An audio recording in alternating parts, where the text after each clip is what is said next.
শুনুন, আমাকে যদি আঘাত না করেন আমি খুব ঠান্ডা শীতল বাতাসের মতো বয়ে যাই, আর আমাকে যদি আঘাত করেন আমি প্রত্যাঘাত করে আমি টর্নেডো হয়ে যাই, আমি টর্পেডো হয়ে যাই, আমি তুফান হয়ে যাই, আমি ঝড় হয়ে যাই, আমি কালবৈশাখী হয়ে যাই।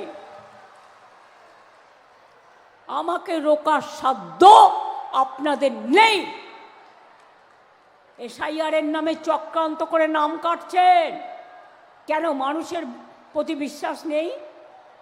বিশ্বাস করুন মানুষকে। ইলেকশন কমিশন ঠিক করে দেবে 2 কোটি মানুষের নাম কেটে কে ভোটার আর কে ভোটার নয়, না মানুষ ঠিক করবে। গভর্নমেন্ট কে তৈরি করবে? এটা গণতন্ত্র, এটা একনায়কতন্ত্র নয়, এটা স্বৈরতন্ত্র নয়। তাই বলি সাবধান, স্বৈরাচারীরা, ব্যভিচারীরা, দুরাচারীরা, লাশ ঘরে যারা লাশ পাঠাচ্ছেন, শকুনির মতো গাছে বসে আছেন, কখন কে মারা যাবে তার চোখটা উপড়ে নেবেন বাদ পাখির মতো। তাই মনে রাখবেন, আম গাছে আমরা ফলে না, আম গাছে আমি ফলে। আপনারা বাংলা ভাষায় কথা বললে মারবেন আর বাংলা দখল করবেন? এত সস্তা? বাংলার মানুষ বাংলা দখল করবে, আপনারা বাইরে থেকে এসে নয়, মাথায় রাখবেন।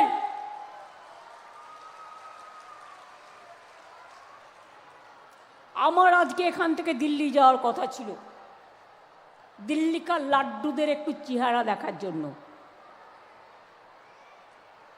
কিন্তু আজকে যেহেতু একটা ঘটনা ঘটে গেছে তাই আমি যেতে পারিনি। কালকে আমাদের কিছু বন্ধু প্রাইভেট কোম্পানিতে কাজ করতে গিয়ে মারা গিয়েছেন।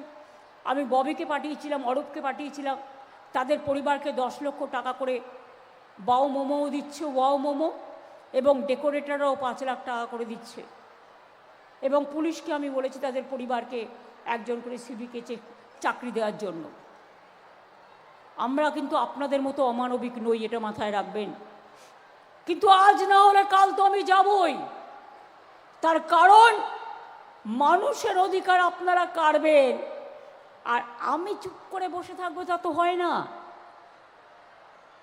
দরকার হলে আমিও কোর্টে গিয়ে দাঁড়াবো, যদি পারমিশন পাই আমিও মানুষের জন্য লড়াই করব, আইনজীবী হয়ে নয়, একজন সাধারণ মানুষ হিসেবে। আমার কাছে সব ডকুমেন্ট আছে, সব এভিডেন্স আছে, সযত্নে রেখে দিয়েছি।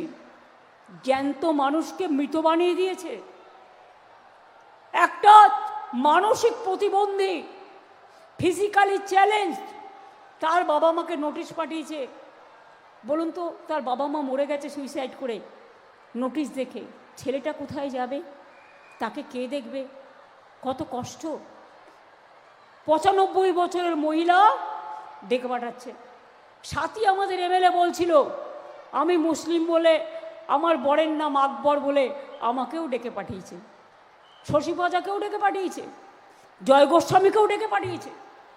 অমাত্য সেন, নোবেল বিজয়ী, বাংলার গর্ব, সারা দেশের গর্ব, তাকেও ডেকে পাঠিয়েছে। তার মানে যারা বাংলাকে স্বাধীন করলো, যারা বাংলায় নবজাগরণ করলো, যারা বাংলাকে সংস্কার দিল, নেতাজি বলুন, রবীন্দ্রনাথ বলুন, নজরুল বলুন, গান্ধীজি বাংলায় পড়ে থাকতেন, গান্ধীজি করেননি, আমরা বাধ্য করেছি আপনাদের করতে। এটা মাথায় রাখবেন। আপনি করেননি, আপনার সরকার করেনি। এর জন্য আমাকে রিসার্চ টিম তৈরি করতে হয়েছিল। বাংলা ভাষায় কথা বললে বিহারে মারেন, উত্তরপ্রদেশে মারেন, উড়িষ্যায় মারেন, রাজস্থানে মারেন, দিল্লিতে মারেন, মধ্যপ্রদেশে মারেন। কই আমরা তো কারো মারি না কাউকে, আমরা তো কারো অধিকার কাড়ি না বন্ধু। কেন কাড়বো মানুষের অধিকার? কেউ আমার পক্ষে থাকতে পারে, কেউ বিপক্ষে থাকতে পারে, এটাই তো গণতন্ত্রের খেলা। তাই বলে আমাকে তাকে হত্যা করতে হবে, খুন করতে হবে, এজেন্সি লাগাতে হবে? এই করে কিছু করা যায় না। শুনুন, আমাকে যদি আঘাত না করেন আমি খুব ঠান্ডা শীতল বাতাসের মতো বয়ে যাই। আর আমাকে যদি আঘাত করেন, আমি প্রত্যাঘাত করে আমি টর্নেডো হয়ে যাই, আমি টর্পেডো হয়ে যাই, আমি তুফান হয়ে যাই, আমি ঝড় হয়ে যাই, আমি কালবৈশাখী হয়ে যাই।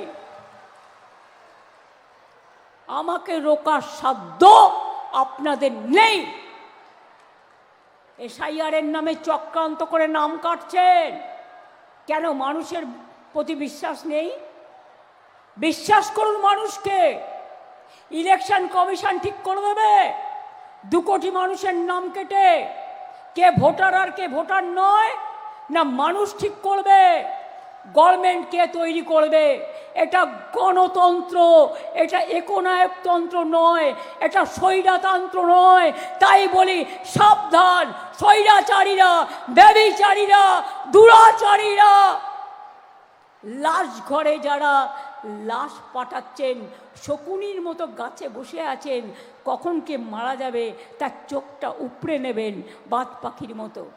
তাই মনে রাখবেন, আম গাছে আমরা ফলে না, আম গাছে আমি ফলে। আপনারা বাংলা ভাষায় কথা বললে মারবেন আর বাংলা দখল করবেন? এত সস্তা? বাংলার মানুষ বাংলা দখল করবে, আপনারা বাইরে থেকে এসে নয়, মাথায় রাখবেন।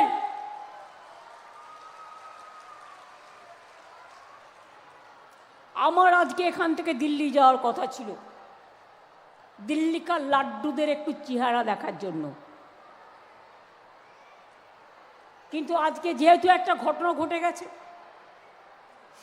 তাই আমি যেতে পারিনি। কালকে আমাদের কিছু বন্ধু প্রাইভেট কোম্পানিতে কাজ করতে গিয়ে মারা গিয়েছেন। আমি ববিকে পাঠিয়েছিলাম, অরূপকে পাঠিয়েছিলাম, তাদের পরিবারকে 10 লক্ষ টাকা করে বাউ মোমোও দিচ্ছে, ওয়াও মোমো, এবং ডেকোরেটররাও 5 লাখ টাকা করে দিচ্ছে। এবং পুলিশকে আমি বলেছি তাদের পরিবারকে একজন করে সিভিকে চাকরি দেওয়ার জন্য। আমরা কিন্তু আপনাদের মতো অমানবিক নই, এটা মাথায় রাখবেন। কিন্তু আজ না হলে কাল তো আমি যাবই। তার কারণ মানুষের অধিকার আপনারা কাড়বেন আর আমি চুপ করে বসে থাকবো, তা তো হয় না।